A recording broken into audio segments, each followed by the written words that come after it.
हे दोस्तों, स्वागत है आपका मेरे नए व्लॉग में। कैसे हो आप सभी? आशा करती हूँ कि आप बहुत बहुत अच्छे होंगे। और आजकल मैं अपने मायके आई हूँ तो वहीं से आपको जो व्लॉग है वहीं से मिल रहे हैं। तो मॉर्निंग का टाइम है, यहाँ पे मम्मी नाश्ते की तैयारी कर रही है और मैं यहाँ पे बेड वगैरह साफ़ कर रही हूँ क्योंकि फिर झाड़ू मारेंगे। तो सुबह सुबह तो आपको पता है मैसी हुआ रहता है, घर भी बेड भी हर चीज़ भी। तो फटाफट से मैं बिस्तरा जो है साफ़ कर रही क्योंकि फिर इसमें दोबारा लेटना भी होता है ना, तो इसलिए फिर मैं अच्छे से जो बिस्तर विस्तर से झाड़ वाड़ रही हूँ। और यहाँ पे आलू के पराठे बन रहे थे, तो ये मम्मी ने मसेटा जो होता है आलू का प्याज के साथ, वो और हरी मिर्ची डाली हुई है। तो ये रखा है यहाँ पे, आटा गूंद के भी रखा है। तो वहीं बाहर किसी से बात कर रही थी, तो मैंने कहा चलो आरव के लिए फटाफट से पराठे डाल देती हूँ क्योंकि आरव बोल रहा था कि मम्मी भूख लग रही है, भूख लग रही है, कुछ बना दो फटाफट से। तो मैंने कहा चलो मैं ही बना देती पराठे। वैसे नाश्ता मम्मी ने बनाया था क्योंकि मैं झाड़ू मार रही थी। तो फिर मम्मी किसी से बात करने लगी थी, कोई आ गया, तो मैंने कहा चलो उसके लिए 2 पराठे मैं डाल देती हूँ। मतलब मैंने सोचा कि नाश्ता मैं ही बना देती हूँ। तब तक मम्मी बात करी, मैंने मम्मी को नहीं बोला कि आ जाओ नाश्ता बनाओ ना, क्योंकि डिस्टर्ब नहीं करना चाहिए। तो फटाफट से फिर तब तक जब तक मैं ऐसे बेल रही थी तब तक मम्मी आ गई। फिर मम्मी ने कहा रहने दे, मैं बना रही हूँ, 1-2 मिनट रुक जा। तो फिर मैंने ज़िद की, मैंने कहा नहीं मैं बना दूँगी, कोई बात नहीं। लेकिन फिर मम्मी लोग पता है आपको मानते ही नहीं है, तो फिर उन्होंने नाश्ता बनाया। Hey everyone, welcome back to our new blog. कैसे आप सभी? आशा करती हूँ कि आप बहुत अच्छे होंगे। मॉर्निंग का टाइम है, टाइम हो रहा है 8:30 बजे का। और अभी सिर्फ मैंने बिस्तर वगैरह ही झाड़े क्योंकि आरव अभी सो के उठा है। और मम्मी बना रही है नाश्ता। और आज मैंने अखबार पढ़ा, बहुत टाइम बाद अखबार पढ़ा।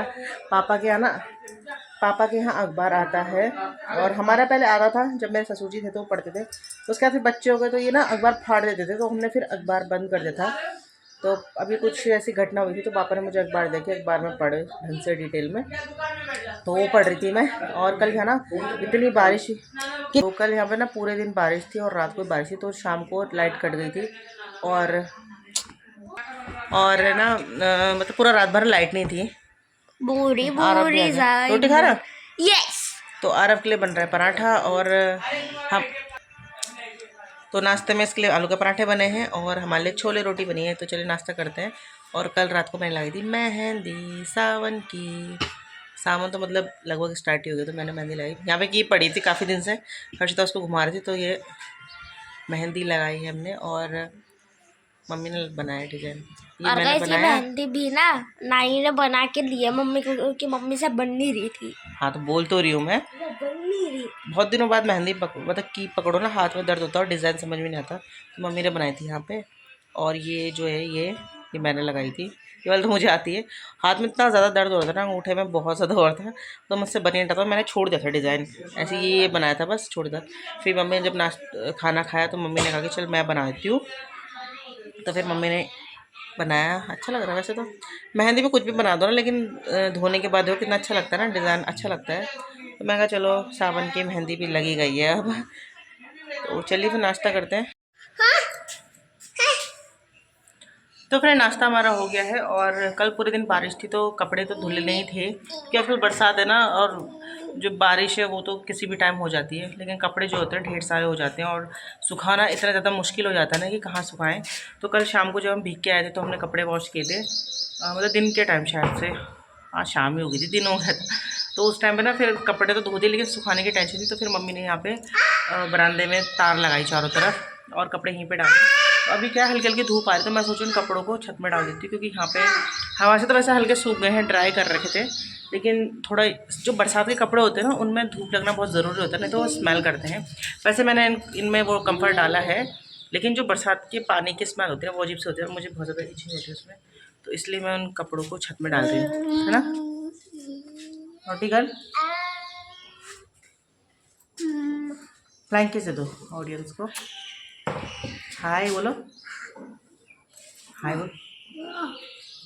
तो यहाँ पे जितने भी कपड़े हैं उन सबको मैं छत में डालने जा रही हूँ, क्योंकि हल्की फुल्की धूप आ रही है। और आजकल ना दिन में बारिश हो जा रही है, सुबह तो मतलब ठीक है मौसम, लेकिन दिन में जो है बारिश हो जा रही है। तो फिर उस हिसाब से ना कपड़े भी वॉश करने पड़ रहे हैं, क्योंकि सुखाने की बड़ी दिक्कत हो रही है। और मम्मी ने फिर यहाँ पे तार लगाया था मजबूरन, क्योंकि कपड़े बहुत ज़्यादा हो गए थे और सूख नहीं रहे थे। और हम उस दिन भीग के भी आ गए थे। तो देखिए आप मौसम देख रहे होंगे किस टाइप का हो रहा है। और इसलिए मैंने फटाफट से, जब तक मैंने कहा बारिश आई तब तक थोड़ा हवा भी लग जाए ना कपड़ों में, तो सूख जाते हैं, क्योंकि बरसात के कपड़े होते हैं फिर ड्राई करके डालो ना तो मतलब सूख जाते हैं फिर अच्छे से ना। तो इसलिए मैंने यहाँ खुले में डाल दिया है, वहाँ पे इतनी हवा नहीं आ रही थी। तो मम्मी नीचे जो है नाश्ता वास्ता हम लोगों ने कर लिया था, तो फिर मम्मी नीचे अपनी और काम करती, कपड़े वगैरह समेट रही थी। तो इनको मैं फिर थोड़ी देर में सूख जाएंगे तो फिर इनको लेके नीचे चले जाऊँगी मैं। और मम्मी के साथ भी आजकल बहुत ज़्यादा हेल्प हो जा रही, क्योंकि मम्मी अकेले फिर अपना काम करती रहती है आराम आराम से। वैसे उनकी तबीयत ठीक नहीं रहती है, तो जैसे साथ में कोई आ जाता है तो बहुत ज़्यादा हेल्प हो जाती है थोड़ा बहुत काम की, जैसे छत वत में आने की। क्योंकि मम्मी के पैरों में दर्द होता है तो सीढ़ी चढ़ने के लिए उनको मना कर रखा, तो उनको ना छत से कपड़े लाने ले जाने में बहुत ज़्यादा दिक्कत होती है। तो इस वजह से वो आगे सामने तार लगा के वहाँ पर डाल देती हैं। तो अभी क्या है, जो मैं सोफ़े कवर चेंज कर रही हूँ, तो मम्मी ने मशीन लगाई रखी थी, तो मैं कहा चलो आज कपड़े वपड़े हाथ धुलवा देती हूँ मैं आपकी सोफ़े कवर वगैरह, क्योंकि इनमें बहुत ज़्यादा मेहनत भी लगती है, टाइम भी लगता है ना, और कपड़े बहुत ज़्यादा हो जाते हैं। चद्दरें वद्दरें धोनी थी, तो मैंने कहा चलो मैं धुलवा दूँगी। तो यहाँ पे जो है हमने सोफ़ा कवर चेंज कर दिया है। तो कभी कभी ऐसा लगता है कि लड़की होना अच्छी बात है, और कभी कभी ऐसा लगता है कि लड़की होना एक बुरी बात भी है। क्योंकि जब हम अपने माँ बाप से दूर रहते तब लगता है कि काश हम एक लड़का होते तो अपने माँ बाप के साथ रहते, उनकी हेल्प करते। तो जब शादी हो जाती तो उसके बाद थोड़ा मुश्किल होता है माँ बापों का ध्यान रखना भी। पर हमारा ज़्यादा ध्यान मतलब सोच में तो रहता ही कि हमारे माँ बाप क्या कर रहे होंगे, कैसे रह रहे होंगे ना। तो ये चीज़ भी हमारे माइंड में मतलब हमेशा ही आती है। एक बेटी हमेशा अपने माँ बापों के लिए सोचती है, और शादी होने के बाद भी उसके दोनों घर की ज़िम्मेदारी होती है। जैसे बोलते हैं ना कि लड़कियां दो घर का नाम रोशन करती है, तो वही बात है, उसे अपने मायके का भी ध्यान रहता है और ससुराल का भी ध्यान रखना पड़ता है। बिल्कुल वहाँ भी पीछे नहीं रहती है। तो वही बोल रही थी कि लड़की होना अच्छा होता है कि लड़के होना, प्रॉब्लम तो दोनों को ही होती है। वैसे भी मैं ऐसा नहीं बोल रही कि लड़के अपने माँ बापों की देखभाल नहीं करते, उन्हें ख्याल नहीं रखते, लेकिन कई लोग होते हैं जो अपने माँ बाप को वृद्धाश्रम छोड़ देते हैं और उनका ख्याल नहीं रखते। क्योंकि कई किस्से हम लोगों ने सुने हैं, शायद से आप लोगों ने भी सुने होंगे कि किस टाइप से लड़के लोग अपने पेरेंट्स का ध्यान रखते हैं, या शादी हो जाती है तो अपनी वाइफ का ही कहना मानते हैं और अपने पेरेंट्स को छोड़ देते हैं। तो बहुत बुरा लगता है। और हम भी एक हाउस वाइफ हैं और शादीशुदा है, हमारे भी हस्बैंड हैं, उनके पेरेंट्स भी हम देखते हैं, ध्यान रखते हैं। तो हम भी चाहते हैं कि हमारे पेरेंट्स का भी ध्यान रखे कोई। तो क्या कर सकते हैं, अभी तो फ़िलहाल वो अकेले ही हैं, तो काफ़ी ज़्यादा ध्यान रहता है मेरा उनकी तरफ। क्योंकि बुज़ुर्ग भी हो चुके हैं, हर चीज़ की ज़रूरत होती है उन्हें। अभी तो हाथ पैर चल रहे हैं, ठीक है, तो वो अपना ध्यान मतलब रख लेते हैं, फिर भी हमें थोड़ा सा टेंशन तो होती ही है। और ठीक है कि मेरा ससुराल थोड़ा सा नज़दीक है, ज़्यादा दूर भी नहीं है, मतलब आधे घंटे के उसमें है। तो मैं जब कुछ इमरजेंसी होती है तो मैं चले जाती हूँ, फिर भी कोशिश करती हूँ कि पहुँच जाऊँ। लेकिन आपको मैंने पिछले व्लॉग में बताया कि पापा लोग ना जल्दी से बताते नहीं हैं प्रॉब्लम, तो बाद में पता चलती है ना, तो फिर हम लोग गुस्सा भी करते हैं कि आप लोग बताते नहीं। तो बस पापा का यही कहना रहता है कि बेटे मैं परेशान नहीं करना चाहता, तुम अपने घर में रहो। और होता है कि माँ बाप नहीं चाहते कि लड़कियां ध्यान अपना ससुराल छोड़ के अपने मायके में ज़्यादा पड़ के रहे या वहीं रहे। वो चाहते हैं कि अपना ससुराल देखे और वहाँ उनका ध्यान रखें। पर हमारे लिए तो दोनों बराबर है, सास ससुर भी उतने बराबर है और मायके वाले मम्मी पापा भी बराबर ही होते हैं। तो हमें दोनों तरफ ध्यान रखना पड़ता है। Hey friends, good evening. और टाइम हो रहा है यहाँ पे 5:30 बजे का। हर्षिता सो के उठ गई थी दिन में, फिर खाना वाना खाया, तब से वो सो तो रही नहीं है, घूम रही है इधर उधर। इन्होंने बाल भी नहीं बनाया उठ के, लेटे थे। दिन भर बारिश हो रही थी तो क्या करना था, तो हम लेटे हुए थे ऐसे। और आरब देख रहा है कार्टून, तो सोच रहे हैं कि बारिश हो रही तो कुछ बनाया जाए। तो आपके साथ एक चीज़ है वो शेयर कर रही हूँ, तो वीडियो ज़रूर देखना। तो अभी नाम नहीं बता रही हूँ मैं, अभी जब बनाऊँगी तो तभी आप देखना कि क्या बना रही हूँ मैं। तो आपके साथ रेसिपी शेयर करूँगी, तो पूरा देखना।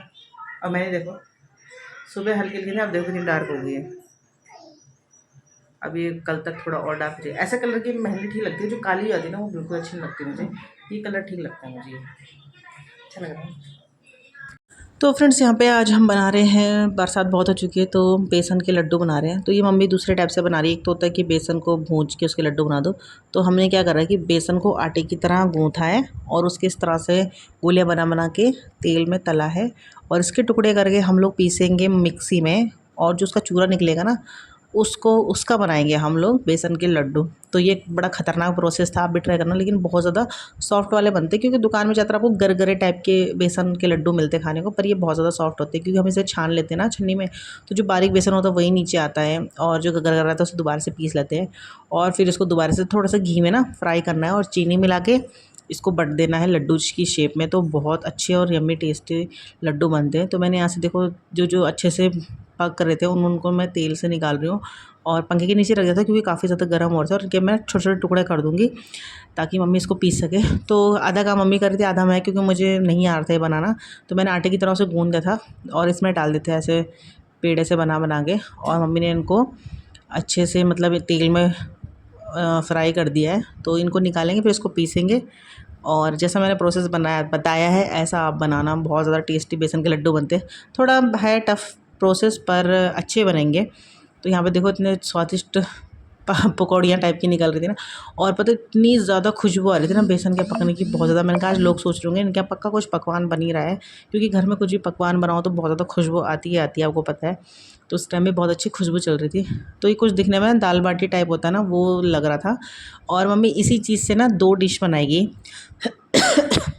देखिए इस तरह के मैंने टुकड़े कर दिए, तो उनको पीस के ना, इसका एक जो पाउडर होता है आटे की छन्नी में छान के निकालेंगे, इसको पीस के उसके लड्डू बनाएंगे। तो मम्मी ने इसका फिर बेसन का आधे का लड्डू बनाया था, और आधे में ना चाशनी मिला के बर्फ़ी बनाई थी। 2 चीज़ ये होगी। और इसी का जो पीस के ना इसमें नारियल और चीनी डाल के इसका बना दिया था चूरमा। तो एक ही चीज़ से 3 चीज़ें मिल गई थी हमको, और थोड़ा-थोड़ा टेस्ट सबका डिफरेंट ही था। बर्फ़ी का टेस्ट अलग था, लड्डू का टेस्ट अलग था, और चूरमा बहुत ज़्यादा टेस्टी और था। तो ये चीज़ तो हमारी ना उसी टाइम लगभग थोड़ी बहुत ख़त्म ही हो गई थी, क्योंकि बहुत ज़्यादा टेस्टी और था। और देखो यहाँ पे मैं ना इस टाइप से बेसन को छान रही हूँ, तो दोबारा से बेसन फॉर्म में आ गया, बट ये बिल्कुल बारीक हो गया है। और देखिए जो गरगरा है इसको मैं दोबारा से मिक्सी में डालूँगी तो अच्छे से पिस जाएगा, और इनके लड्डू बटेंगे। तो भी दिखाऊंगी मैं आपको कि किस तरह से बनाया, और बहुत ही ज़्यादा टेस्टी होता है। मतलब ये बेसन के लड्डू तो है, लेकिन इनका टेस्ट दुकान वाले बेसन के लड्डू से ना बहुत ज़्यादा अलग होता। तो यहाँ पे मैं घी डाल के जो बेसन है उसको दोबारा से फ्राई करूँगी, और बस हमारे ये लड्डू तैयार। अच्छी शेप तो नहीं आई है, लेकिन लड्डू बने हैं, क्योंकि इनको ना गरम गरम बटना था, और मेरे हाथ ना जल से रहते हैं। तो जिस तरह की शेप बनी है वैसी बनी है, लेकिन ये बेसन के लड्डू बहुत ही ज़्यादा टेस्टी हैं और बहुत ही ज़्यादा अच्छे हैं। तो इसके बाद ही बर्फ़ी बन गई थी, क्योंकि उसे थोड़ी देर हमने ना फ्रिज में रखा था सेट होने के लिए। तो उसके बाद काटा तो बच्चों ने फटाफट से खा भी ली। थोड़ी सी मम्मी ने डिब्बे में रखी, क्योंकि मैं घर लेकर भी आऊँगी उसको। और चूरमा तो हमने एक कटोरी उसी टाइम खा लिया था, तो चूरमे की तो मैंने फ़ोटो वीडियो बनाई ही नहीं है, बल्कि बहुत ज़्यादा लेकिन टेस्टी हो रही थी। ऊपर से नारियल भी डाला है मम्मी ने। तो बस हम करते हैं एंजॉय बर्फ़ी लड्डू, आप भी इंजॉय कीजिए, और ब्लॉग का एंड भी यहीं पर कर लेती हूँ। अभी बस डिनर बनना है, तो कल फिर नए ब्लॉग के साथ मिलेंगे। तब तक के लिए bye bye, good night, enjoy.